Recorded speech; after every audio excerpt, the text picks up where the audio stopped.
people on Long Island are very tight-knit, especially the people that have been here for a long time.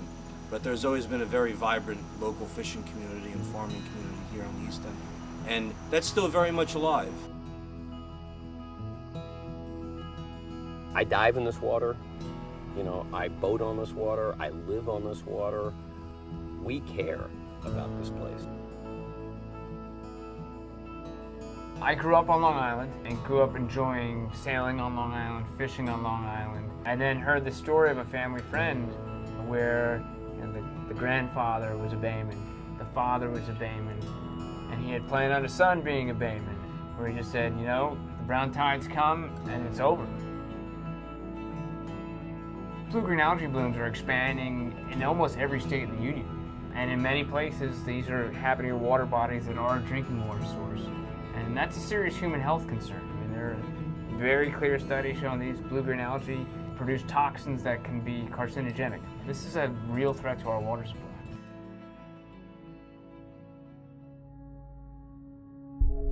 So there's actually a whole multitude of both freshwater and marine harmful algal blooms occurring all around Long Island. We're doing research both into the causes of the events, but then also trying to understand what can be done to mitigate these events.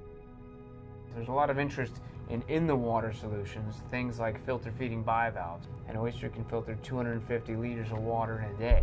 If you had, say, a half a dozen oysters in a tank and even a dense algal bloom, they'd clear that in just a matter of minutes. So we know that used to happen in our bays, and that's what we want to bring back.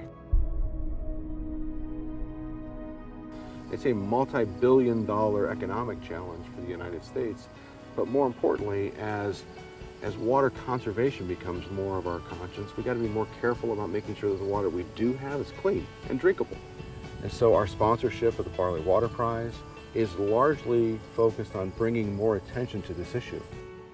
It's one of those great things where it's a win-win. We're helping the environment and also helping restore something else very important that's been lost. We have a long history of being connected to the ocean, of fishing and shellfishing. It's an ecological restoration project, but it's helping restore our local heritage. There's definitely a lot of hope for the future of the Bay. There's been a lot of attention drawn lately to water quality issues and improving water quality in the Bay. And it's great the work that's being done in the past few years. It's definitely making a difference. It's going to be slow. However long it takes, it takes. Where you have high phosphorus content, how can you reduce it?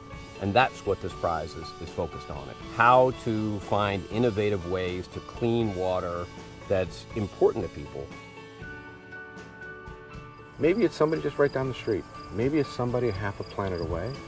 But whoever solves the problem that they're solving for is so much greater than what's happening in their community that it doesn't matter who comes up with the solution. What matters is that somebody does.